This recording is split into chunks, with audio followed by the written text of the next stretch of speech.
Hello, my name is Amy Sturkey. I'm a pediatric physical therapist, and I did a video last week on behavior suggestions for working with children, and I had some really good feedback, and people were just interested in more thoughts. So, you know, as soon as you do a video and you finish it, you start, I should have said this. Well, these are some of the things I should have said.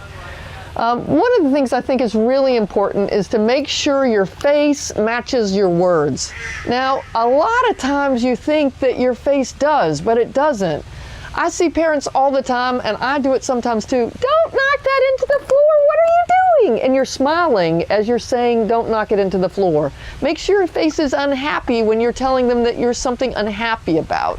Don't look like you're teasing them, because then they think it's fun. So make sure your face is consistent. And the other thing is I think that a lot of times our children with sensory processing disorders and auditory processing disorders and autism, that they have a harder time figuring out faces. So you have to hold those faces a little bit longer, or maybe a little bit more, less nuanced, so that they can get the information off of your face. So if a child is really not getting it, that I'm unhappy that they keep throwing the ball away from me, then I make sure that I say, don't throw the ball away from me. I don't like that. And I hold it a little longer so that they know that I'm unhappy. Because again, if they're not looking well at faces, they might not get small nuances that you're a little bit unhappy. So that's the first tip. Another basic rule is if they mess it up, they clean it up. So many times a kid in my room will take the cups and throw them, and the mom will go and start cleaning them up. Like, you didn't mess that up. You shouldn't clean that up. I will take the child and help them clean that up. If they don't do it voluntarily, then I help them hand over hand cleaning that up. You want them to realize that this is not a game of fetch, that you want them, if they make a mess, they clean it up. And it's okay with me if it's not pleasant cleaning up those cups or whatever it was that they messed it up, so that they will think twice before they do it again. Okay, the next thing is you need to be really careful about what you put your attention on or what you laugh at. Because so many times I see parents, when their child does something like hit a sibling, that they'll laugh about it. You can't laugh about things that you're trying to discourage, because if you laugh about things that they're doing that you think is not positive, they don't understand. That's a mixed message. It might be funny, one of those things you have to turn around and laugh later at, but don't let them see you laughing, because then they'll think, oh, this was really good, I'm gonna do it again. I remember once a real revelation a parent had. Once they told me that they were out at the street talking to a neighbor, and they were right by the neighbor's tulip bed, and their child with Down syndrome was kicking the tulips, and she ignored it. And her neighbor looked at her and said, "Hey, he's kicking my tulips." And she realized that she was tolerating behavior from her child with special needs that she would never tolerate from one of her typically developing kids. I know that there are times when you cannot have the same standard, but do not tolerate poor behavior, like choice poor behavior, that you would not tolerate from your typically developing kids. And I realize there are exceptions, but think about these situations. In this case, it was totally unacceptable for her son to be kicking the tulips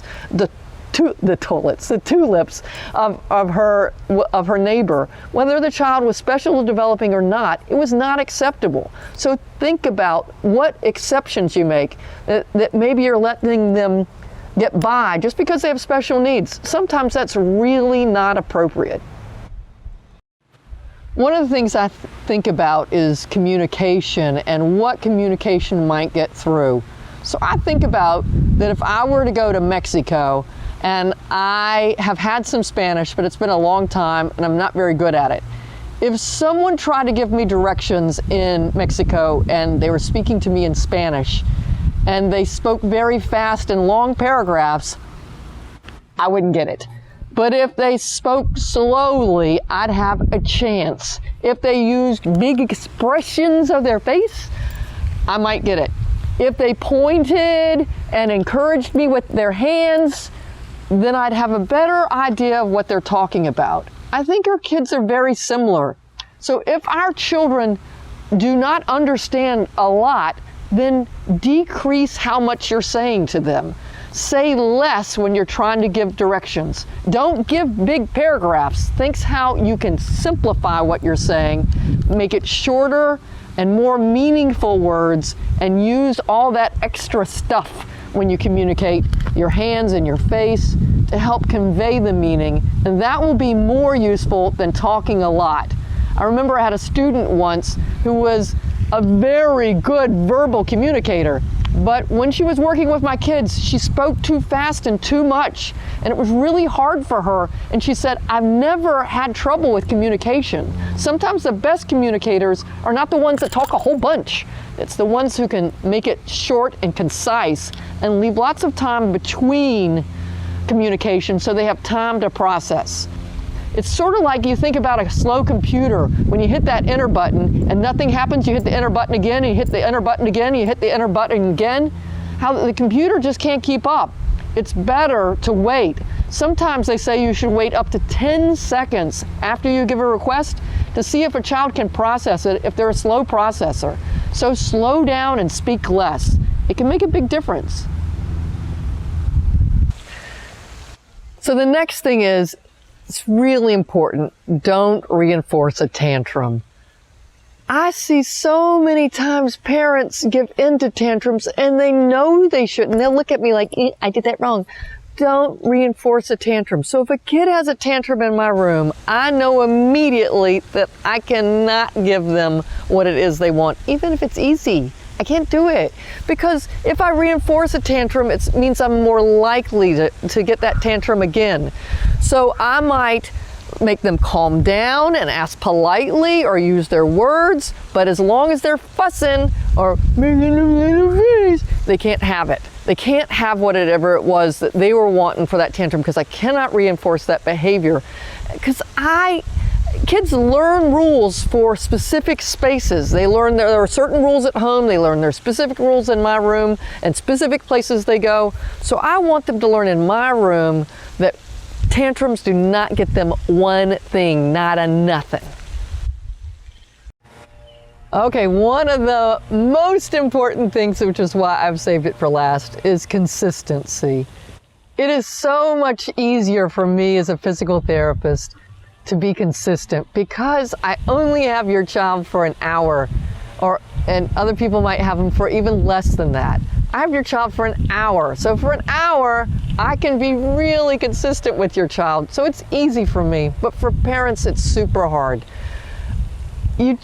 Whatever you say, you have to mean it. If you say, stay in your seat, then you have to follow up if they get out of their seat. Sometimes if I have told a child to do something, I will intentionally, I will act like I don't see it, so I do not have to follow up on it.